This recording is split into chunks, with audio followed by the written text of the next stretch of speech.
I would say I was disappointed. Disappointed. But yes, disappointed, but not surprised.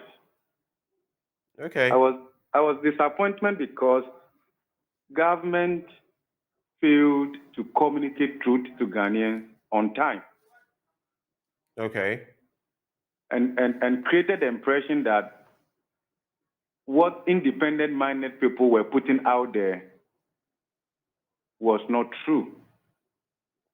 They created a false confidence and hope that things weren't as bad as the data suggested. I'm I'm disappointed because you know what? When we say this, it's not like we don't like Ghana. We are on course to create a financially repressed society. That's where we are heading towards. We are coming. We are presenting 2023 budget on the premises that COVID-19 has affected the government and Russia, Ukraine. But COVID did not only affect the government. COVID affected individuals and households. COVID affected private sector firms in as much as it also affected the government. Now, if you look across Africa, emerging markets, and advanced countries, and you look at the recovery measures they are thinking through and putting in place, Ghana is in the opposite direction. Why am I saying so? Since COVID came, if you look at government tax measures so far, it looks as though households and businesses had exceptional resilience to COVID-19 other than government. And therefore, government resolve to balance its books must excessively be loaded on households and firms. The strength of every economy lies in the strength of households' balance sheet and the private sector. We are eroding that. We are eroding that. I will get into a bit more specific here.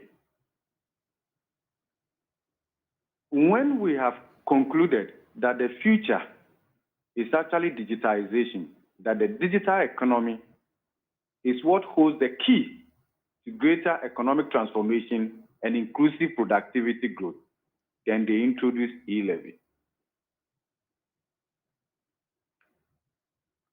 Since COVID came, government has introduced COVID levy, sanitation levy, and all of that. Then we saw how government was preparing to further financially repressed Ghanaians when they decided to treat Get Fund, NHLs, and the others as straight levies. And that created a kind of false hope that our VAT was perhaps the lowest in Africa at 12.5%, when the average probably was around 16.4% or so. But to the final consumer, VAT is not 12.5%. To the final consumer, there is all these straight levies. And to make matters worse, government now has also increased the VAT rate rather than exploring efficiency within the existing tax heads or tax types. Studies have shown that when your VAT rate is 18% or above 18%, it significantly inhibits growth. In other words, it becomes counterproductive. So if you look at effectively the implication of the VAT and the treatment of straight levies, it effectively puts the VAT burden on the consumer in excess of 20%. What that does is to contribute to the high productive cost base of doing business and actually defeat every attempt to build savings mobilization. When it happens that way, it's going to be difficult for the average Ghanaian to actually build reserves and take advantage of the limited economic opportunity that will be created. There is no future in that. What that does is to undermine private sector competitiveness as we go deeper into the implementation of the African Continental Free Trade Area. I fear for Ghana. Instead of government... Did you just say you feared for Ghana? Of course. It's not, we are not saying, this is not like saying you are a prophet of doom or something. The data is clear.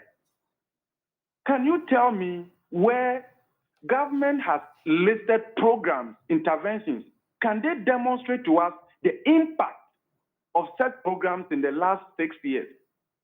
How many people have we lifted out of poverty? How have these programs narrowed inequality? Right.